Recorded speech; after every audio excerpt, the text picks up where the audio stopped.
చెప్పనా ఏ స్టైల్ చేయమంటావు? పవన్ కళ్యాణ్ లెక్క చేయమంటావా? మహేష్ బాబు లెక్క చేయమంటావా? వాళ్ళ లెక్క హెయిర్ కట్ చేస్తే మన జిందగీ కూడా వాళ్ళ లెక్క మారుతుందా? నువ్వు మాలిష్ చేయన్నా, మంచిగా హెడ్ మసాజ్ చేయి. ఏమైందన్నా సైక్ ఉన్నావు? అసలు అసలు ఈ ఆడోళ్ళు ఉన్నారే, అమ్మలా ఉన్నప్పుడు ప్రేమగా ఆప్యాయంగా ఉంటారు.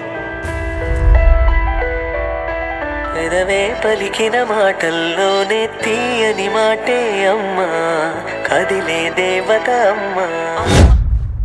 ఆ అమ్మాయి ఒక చెల్లిగా ఉన్నప్పుడు సపోర్టివ్ గా ప్రొటెక్టివ్ గా బిహేవ్ చేస్తుంది. అన్నయ్య అన్నావంటే ఎదురవనా.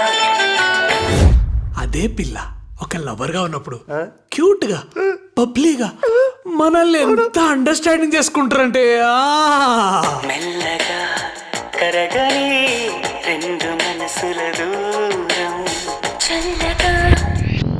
కానీ ఆ పిల్లే పెళ్ళామైతే ఏమైతుందో గాని జిందగీ మొత్తం తలకిందులు చేసి మన ప్రపంచాన్ని తారుమారు చేసి మొగని తాట తీసి తందూరు అనుకుని తింటారన్నా.